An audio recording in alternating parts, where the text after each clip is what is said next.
Give me 1 second. Stay hydrated, you know. Gotta do it.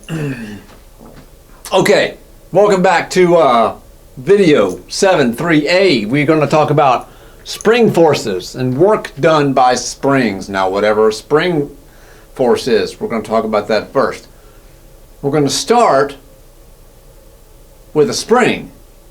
Okay, we got a wall here and a spring sticking straight out of it. Don't worry about gravity. Just imagine there's a spring sticking out of the wall. Don't worry about why it's stuck to the wall. None of that.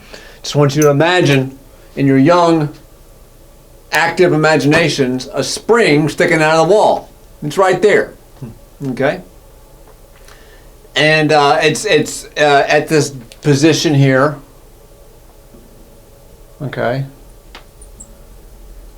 Which we're going to call x equals 0. This is going to be the origin of our horizontal number line. Okay? That position is x equals 0.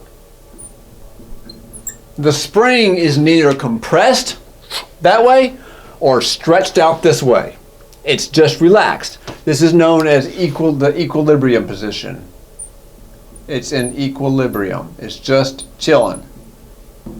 Okay? It's not being compressed in, not being yanked out this way. It's just a spring on the wall. So, what we're going to do now is we're going to imagine pushing it in. Same spring. Okay. We're going to push it in to a new length. We have changed this length. Okay, we have compressed it a distance x.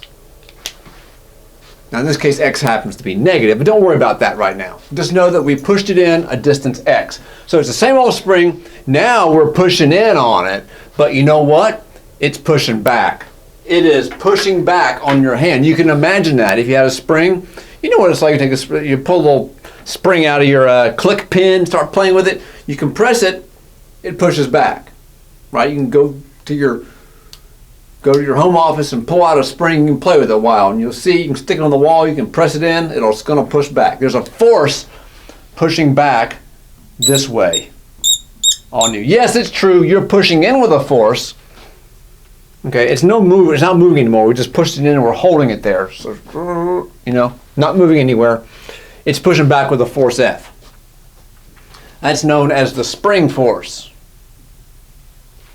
By the way, I could have also stretched it out like this. If I'd done that, it would have pulled that way with a force. Right? It wants to restore itself to equilibrium, either by extending itself back out or by bringing itself back in. It wants to be at equilibrium. That's where it wants to be. It's trying to get there by pushing back with a force F sub s. That F sub s is known as I said, known as the spring force. How's that for a fancy name? Turns out it's a really important force in nature, but we'll come back to that later on. And it's going to be equal to K times X. Okay?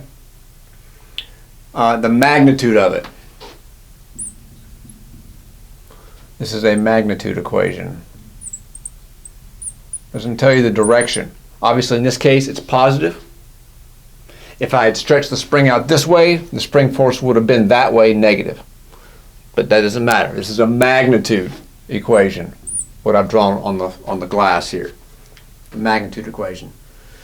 Now x is simple. X is that distance. It's the same x as this. This x and that x. Same x. Okay? That's self-explanatory. But what's K? K is known as the spring constant. And it's the first of many K's, as you will see, mostly next semester. Spring constant, K, units, newtons per meter. It's a new quantity for us, the spring constant, newtons per meter. And here's what you got to know about the spring constant. The larger it is,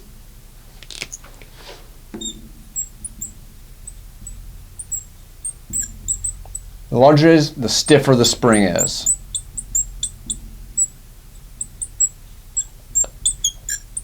Larger the K, stiffer the spring. Some springs are easy to compress, like the little spring in your click pin, right? Some springs are easy to stretch, like take your little spring out of your click pin, you can stretch it. It's easy. Try doing that with a shock absorber spring. It ain't easy. You got to literally put thousands of pounds on it to get it to move an inch. Okay? Some springs are really hard to compress. Some springs are super easy to compress. The stiff springs, the ones that are hard to compress, have a large K.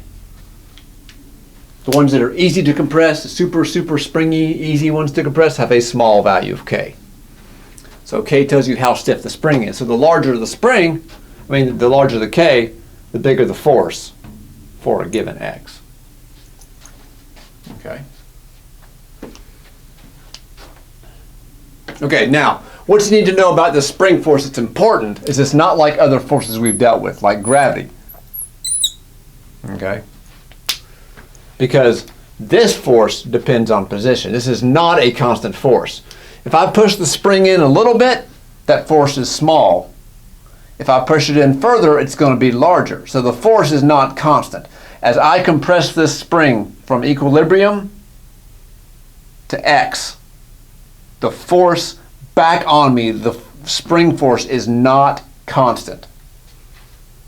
Okay? It's known as a variable force. And it's the first one we've seen. There's plenty of them out there. This is just the first variable force that we have seen in Physics 102. And it will be the only one, I believe, that we'll see in Physics 102. We'll see more next semester, but not this semester.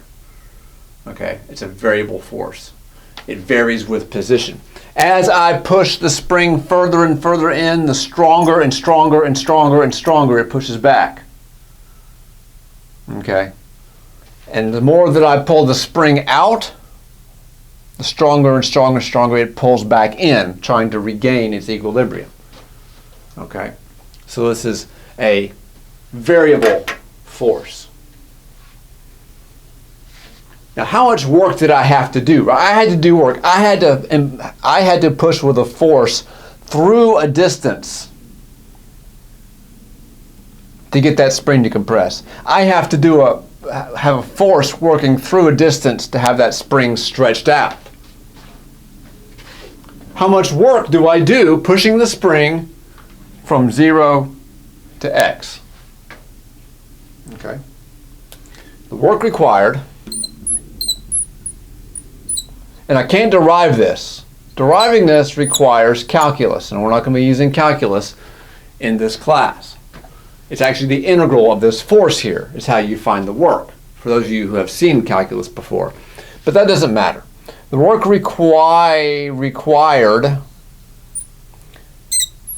to compress or to stretch, doesn't really matter if you're compressing or stretching a spring a distance, not a displacement, but a distance x, right? It doesn't matter if it's a negative displacement this way or a positive displacement by stretching it. The work required to compress or stretch a spring a distance x is given by work. And I just have to, this is unsatisfying to me personally, students, because I have to just sort of pull this out of thin air. Okay, this is just an experimental definition. This is just you could get in the lab and you could figure out this. This is not a fundamental law. This was not either, but I can't derive it for you, and that's unsatisfying for me, but there it is anyway. The work is equal to 1/2 kx squared. The work required to compress a spring at distance x is 1/2 kx squared. Units are joules, like all other work.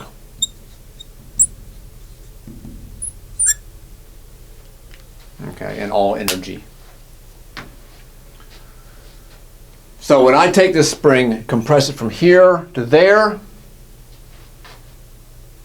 to the distance x, I have to do work to do that. It requires how much work? It requires that much work right there for me to do that. Okay. And it would require the same amount of work for me to stretch the spring by a distance x, because this is x squared. There's no sign. Whether it's positive or negative, x is going to be squared, and the sign won't matter. Negative 2 squared is 4. Positive 2 squared is 4. It doesn't make a difference what the sign of the 2 is. So because we're squaring x, this is always positive. The work we have to do to stretch or compress a spring is always positive. K is always positive. Okay? All right, now we're going to apply this to a work energy theorem problem next. Coming up.